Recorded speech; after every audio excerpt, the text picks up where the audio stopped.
So, hey guys, welcome to this case study conversation with the amazing Sophia, who I'm so excited to talk to and just share a bit about her story, because I always find that I love to share stories because when you hear a story that perhaps resonates with where you're at, you feel inspired, you feel uplifted, and you see what's possible. So no matter where you're starting from, just hearing somebody else's journey and where they were and where they are is often kind of the most uplifting thing to keep you going when you feel like giving up. So welcome, Sophia. Thank you so much for taking the time to come and have a chat with me today. So let me just first ask you to introduce yourself and tell us a bit about what it is you do in your business. Hi, Sanai. Thanks for having me. So I'm a 9-to-5 exit strategist. I help people quit their 9-to-5, and I work mainly with coaches. And I'm also a group program launch coach. And I work mainly with coaches to help them monetize and package their knowledge and skills into a group program module. Yeah. Okay, so Sophia, just give us a sense of kind of before we started working together and before you kind of nailed what it is you do, just give me a sense of what was happening for you. Can you feel? Yeah, can you feel the stress in my voice? Heaviness. Just remembering. Yeah, I was all over the place. I wasn't really focusing on my zone of genius. I wasn't talking to a specific audience, my avatar. I didn't even know who my avatar was. I didn't even know what my zone of genius was. I was targeting, I was all over the place, When I fired my boss back in 2014 and I started my business in 2015, I didn't have a clue because all I knew was my corporate life. Yeah. So there was like a lot of trial and error and a lot of stuckiness and a lot of, I was looking everywhere for things that I could pick up, like when you do, like we see all these marketers, what they're doing, and then I start comparing and I start my self-doubt. There was a lot of emotions before we worked together. So tell me about when you reached out to me and we started working together. What was kind of the point at which you made that decision? What was going on? What was the key challenge that was really going on for you? I was just very frustrated, and I was stuck in this point that I was really close to giving up. I was really close to pack it all in, because I had like people next to me, close to me, saying, just go and get a job. Why are you doing this? But something within me that I didn't know, something within me was always telling me, just do it, just do it. This is what you always wanted to do, right? And I was at that point. It's like we're like always looking for like an ultimate solution, an answer to what we really want. Yes, I thought I wanted something, but actually with your help, you helped me dig deep into my true want, right? Because like for example, clients come to me and they'll say, I need this and I need that and I need this tool and I need that. It's like, no, what do you want, right? Because I know now that we need to really dig into this. And yes, there was a period of a lot of frustration. And I was actually moving countries as well. So there was a lot of uncertainty, and yeah. Yeah. And it's funny you say that, you know, it's almost like I get quite a few coaches that come to me at that point where they're thinking, this next investment is do or die. It's that point they reach where I'm going to throw the towel in because it seems that everything else they've tried, it hasn't worked. And it's like, that's because this piece is missing. And I always kind of dive in deep to find that piece that is missing, that once they find it, which is kind of that sense of clarity over your purpose, your passion, what makes you the credible expert. Once you're clear on that, that infuses everything you do. So thank you, Sofia, for sharing that and just being so open and you being at that point where even your loved ones are saying, what are you doing? You know, you're driving yourself into a ditch. You're clearly stressed out. This is supposed to be your ticket to happiness and freedom. And all we see is this meltdown happening and a lot of stress. So I think a lot of people will be able to relate to that. So in terms of kind of once we got started and we dove into kind of the you know your true purpose and got all that clear for you, kind of what do you feel was the first real turning point or breakthrough that began to get things moving for you? When you nailed my niche, you know, we really nailed down on what I was passionate about doing. Because at that moment, I recognized that when you're passionate about doing something, you just do it without no stress. You just do it without ease, you know, like you love waking up in the morning and do it.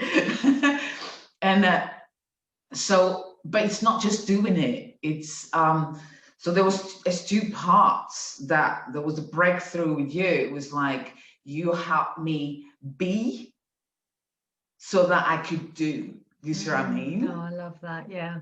Yeah. I wasn't being at all.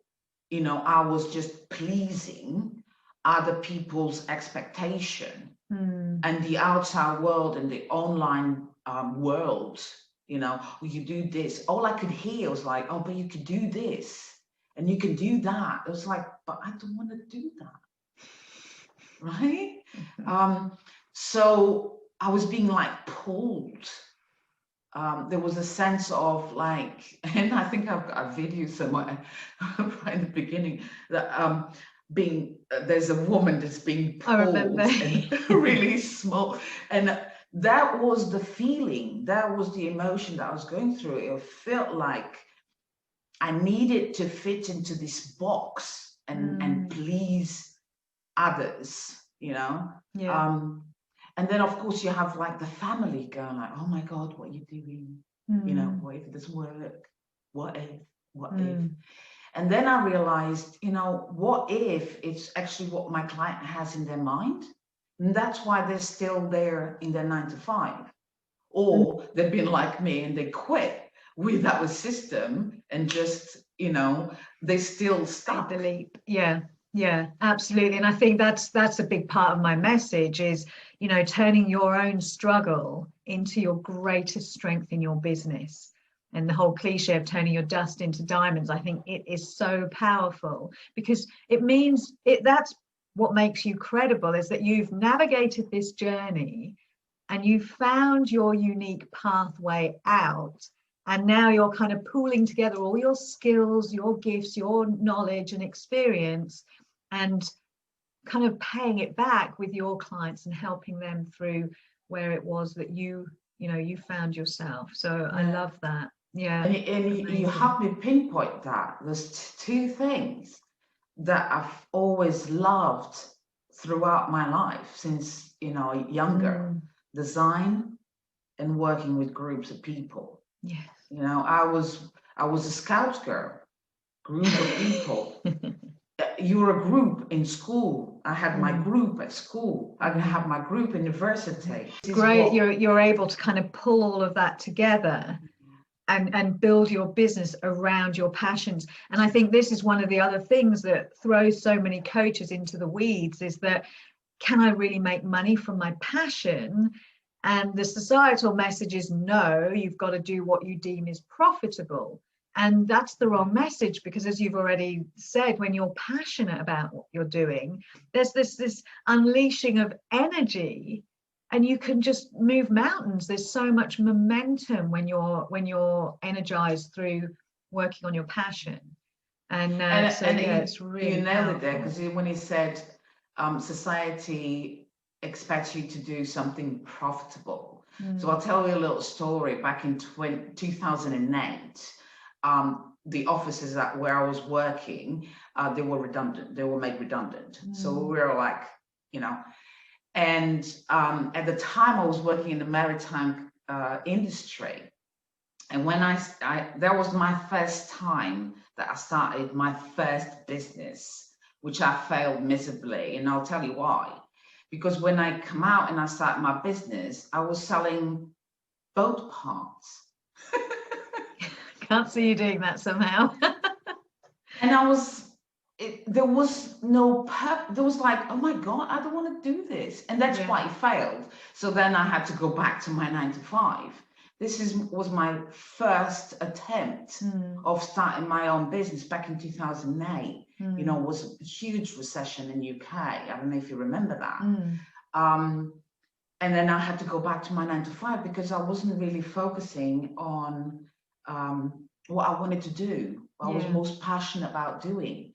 But everybody else was like, oh yeah, but you've been doing this at corporate. So, why not continue? It seemed like a logical step. So just give me a sense of kind of where you're at now in terms of what's working for you in your business.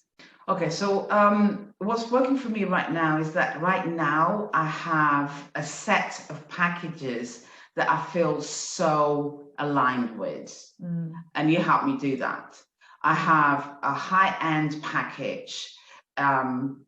It's my 10,000 year package that I never thought I'll be able to actually put it out there. But, I have that one. I've got a 5,000 package.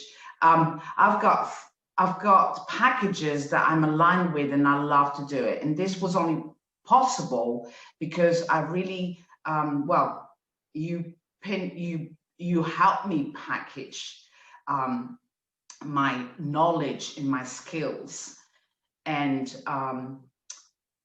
into what I've got right now. And also was possible because of all the trial and error that I've gone through. Yes. And the trial and error is going to help my clients avoid that, right? Yeah. It's gonna help them avoid this. Doesn't even sound right, but do you understand what I'm saying? Yeah, absolutely. And I completely get it. And I think that's, again, a lot of people are so frightened to make mistakes, or they haven't quite got it all going on. And so it stops them from going out there and promoting themselves, because as coaches, they might think, well, if I've made all these mistakes, who am I to go out there and promote myself? Well, in actual fact, the fact that you've experienced those setbacks and deemed failures and made those mistakes and come through them means you're probably even more credible to support somebody through. So absolutely, I totally agree with you. Yeah. And I think, and I'm sure you won't mind me saying, in terms of diving into the mindset, when we first started working together, your packages were really, one of your packages you were selling for a couple of hundred, and it was like, what are you doing?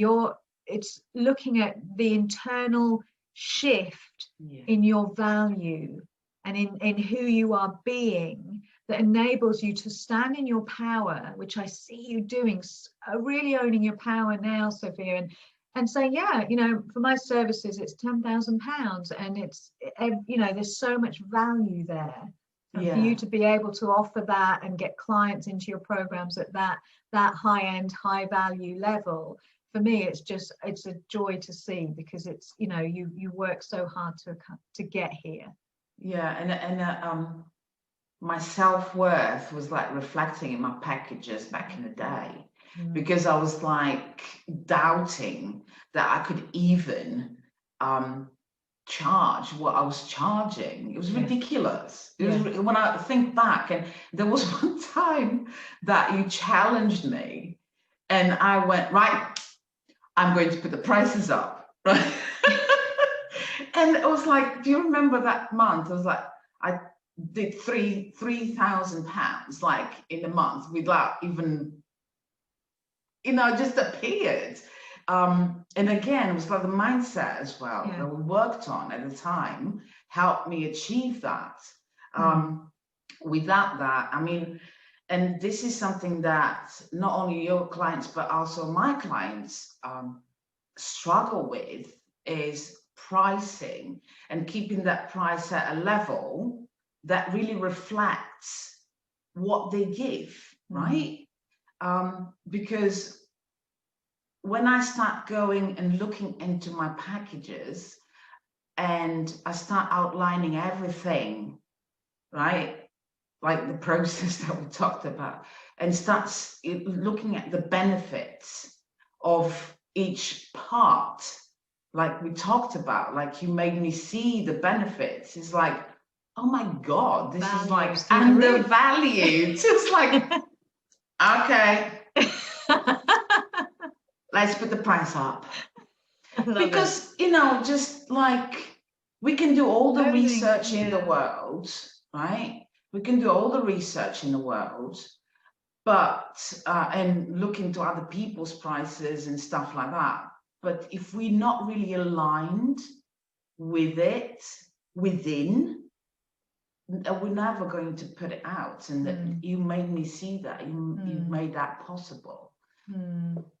What would you say to somebody who is in that place where you were, feeling completely lost and you know, not knowing, maybe being even close to thinking, can I ever make my coaching business a success? And maybe they're sat on the fence about whether to invest in getting themselves the right help, the guidance, the coaching. What would you say to that person who's sitting on the fence?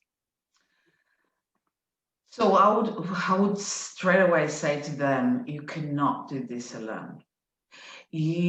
I've struggled for many, many years doing it alone, finding out the solutions on my own, and I wasn't going anywhere. I was, you know, spinning my wheels, as I say. You, Sanai, you helped me in the business side of things. You helped me like focus on each stage, right?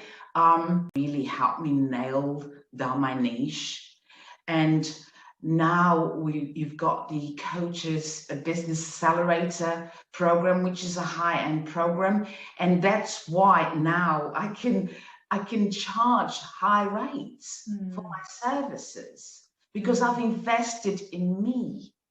So know that, and I'm talking to, know that you're not alone and you need to invest in yourself, because the support and accountability and all the techniques and tools and everything that a coach can give you, it's priceless. And it will pay off.